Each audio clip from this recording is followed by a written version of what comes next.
Welcome to A Misogyny Take a Stand. A misogyny is about taking a stand on mental health issues that are relevant to you. In each episode, I will provide scenarios, suggestions, and solutions that may help you navigate through the storms of life. Mental health affects everyone.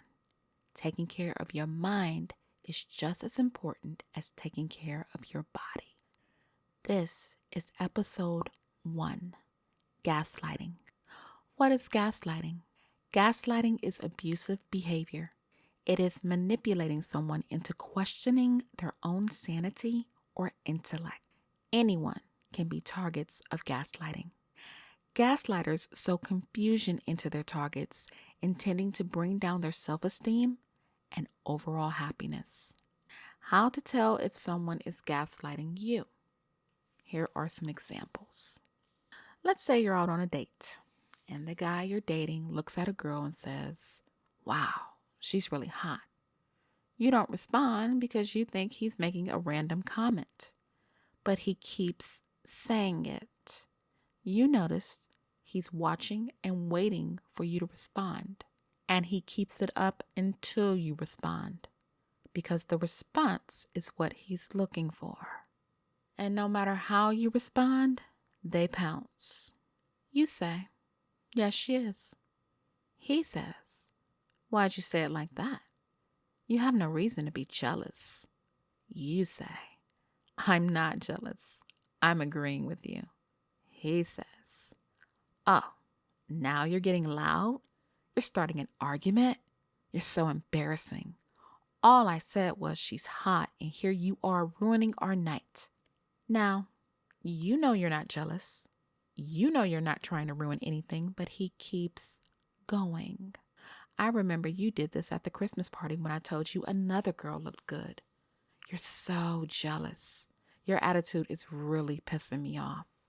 And he just keeps going until you start to question if you're truly insecure and if you actually ruined the mood.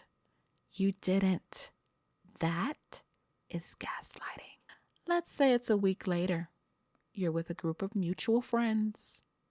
All of a sudden, he says, "I would say that girl over there is fine, but she's going to flip out." Confused, your friends look from you to him. He says to you, "I'm just joking.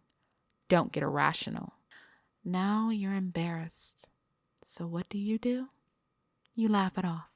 But deep down, you have tiny pinpricks in your stomach. This is abuse. If someone is gaslighting you, it's not love. Another example. You have a pre-scheduled date that you and he planned. The night before, you're finalizing your plans, but he tells you he has to work. You say, "Wait a minute, we had a date planned." He says, "No, I'm on the schedule to work." You say, "But we planned this." And he says, "Why are you making such a big deal about this? You know I have to work.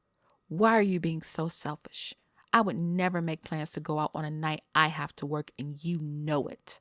This is all your fault. Once again, you're selfish. You're always thinking of yourself." And eventually you begin to believe what he's saying and questioned if he helped you plan the date or if you disregarded his work schedule and planned the date yourself. Anyone can be a victim of gaslighting. Girls can gaslight guys too. Let's say a guy is minding his business, spending time with his girlfriend, and he's eating nachos. His girlfriend looks at him. "Why are you such a fat ass? Did you see how good Henry Cavill looks? You'll never look like that." Bewildered, he tries to stand up for himself. "I don't have to look like Cavill," and he laughs it off. She goes in. "Good. I'm glad you see you're such a slob. By the way, the guy has an average body, not underweight, not overweight, and there's nothing wrong with the way he looks." He gets angry and gets up to leave. Now comes the gaslighting. "Oh, so you're trying to leave me? You're trash. You know my dad never gave a damn about me. I was just joking.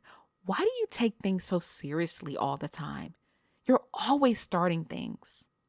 Now he is completely confused and questions if he should have responded differently. He is right where she wants him to be. That is gaslighting. You see, some people make excuses for gaslighters. They enable them. They say, you know what? I'm not in a physically violent relationship.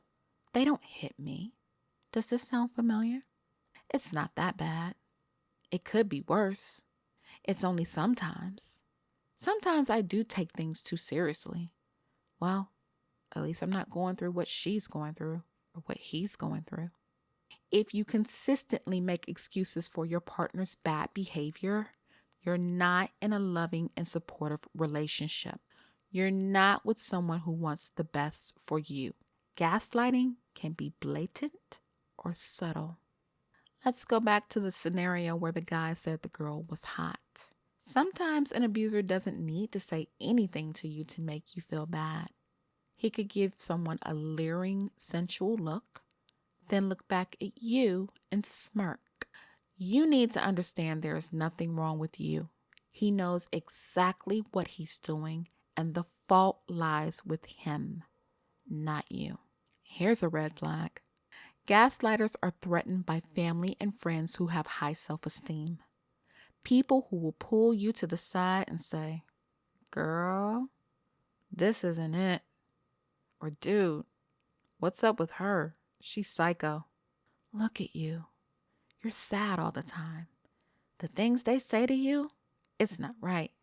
No, they don't want these types around because they know if they're around you, they will motivate you to do better, and it ruins the gaslighter's plans.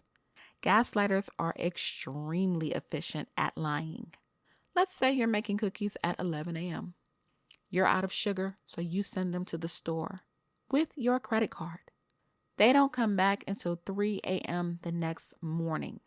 Now you can just imagine how the conversation is going to go down. You wake up just as they're coming out of the shower and you ask, where have you been? They say, what are you talking about? You went to the store to get sugar and never came back. They say, you sound silly. I'm standing right in front of you. Are you okay? You sound dumb. I sent you to the store. They say, no, you didn't. I left because I had to take care of some things. Okay, where's the credit card? What credit card? The one I gave you? You didn't give me anything. I have my own credit cards. I don't need yours. Check your wallet if you don't believe me. Well, you do check the wallet and there's your credit card.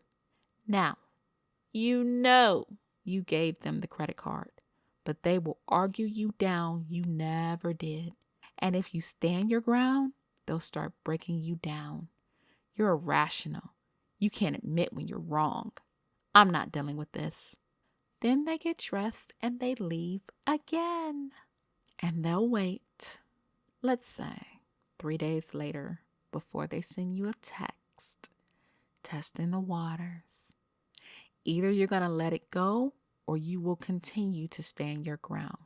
But victims usually back down, and that's what the gaslighters know. They've had plenty of time to spin your mind like cotton candy. They know when they have you. So now that you're aware of gaslighting, how do you get out of it? Number 1 is to recognize the signs. Here are some very common examples of gaslighting. A, placing blame on you. If you wouldn't act crazy, everything would be fine. It's your fault we're always having problems. B, twisting a story that minimizes their abusive behavior and amplifies your hysterical reactions. C, stating, it was just a joke, or you're too sensitive whenever you stand up for yourself. D, separating you from friends and family who recognize the effects gaslighting has on your emotional well-being. E, doubling down when you catch them in a lie and have the receipts to prove it. F, adamant about something they said or did hurt you never happened, and your memory is faulty. G, ignoring you or deflecting a subject once you call them out on their behavior. And H, when you stand up for yourself, you're overreacting. The second thing you can do to get out of a gaslighting, abusive relationship is to work on your self-esteem. Become very familiar with your image in the mirror. It could be the first thing you do when you wake up in the morning and the last thing you do at night. Look at your eyes, your nose, your lips. Focus on what you think is beautiful about yourself. It could be your smile, the shape of your eyes. Tell yourself you're beautiful until you believe it. Now, it may feel funny at first, but the more you keep doing it, the better the outcome. B, spend time with people who speak life into you, who compliment you, who encourage you to be your best self. C, find a spiritual outlet. It could be spending time with God. For Christians, read passages on what God thinks of you. Psalm 139:14 says, I praise you because I am fearfully and wonderfully made. Your works are wonderful. I know that full well. Jeremiah 1:5 says, before I formed you in the womb, I knew you. Before you were born, I set you apart. Connect with other believers who share your faith. D, spend quality time with yourself. Do things you like to do. You don't need to ask permission from your partner. Just do them. If you want a gym membership, get one. Not because your partner makes fun of your weight, because you want to be healthy. Going to the gym should never be about looking good. You should feel good about the way you look before you go. It's about feeling good. This is something a gaslighter will never tell you. They always want you to feel bad about yourself. Always. 3, start giving back to others. You can spend time volunteering with children or the elderly, giving to a food bank, donating to a charity. Support a cause you feel is worthwhile and that's important to you. Become a mentor. There are so many ways you can use your voice to benefit the lives of others. Leaving an abuser is never easy. Some people are financially bound with their abusers. And if that's the case, start saving money. If you can only save a little at the time, then do it. But always have a separate account only you know about. My grandma used to say, he who pays the cost is the boss. So as a woman or a man, you need to have your own finances and not be financially dependent on anyone. Now that covers people already involved with abusers.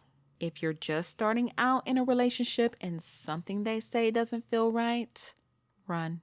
It doesn't matter who they are, what they look like, how popular they are, or how much money they make. Gaslighting is just one of the tactics toxic people use to manipulate and control others. Remember, these people are self-seeking and sometimes self-hating. You want a partner who brings out the best in you, not the worst. You don't want someone who lives to make you cry and feel bad about yourself. Stop making excuses for them. Toxic behavior isn't a sign someone likes or even loves you.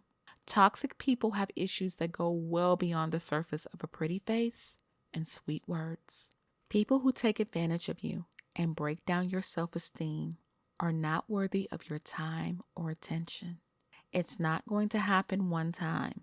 Their behavior is not going to stop until you make it stop. Once you've shown someone they have the green light to disrespect you, they'll keep doing it because it makes them feel good. They may know how to apologize, but that doesn't mean they're sorry for what they do. They're sorry human beings, period. Recognize the signs early on and save yourself from biting a bullet and years of therapy. You deserve someone who treats you with respect and dignity. You cannot fix or change someone who gaslights you. This is a learned behavior.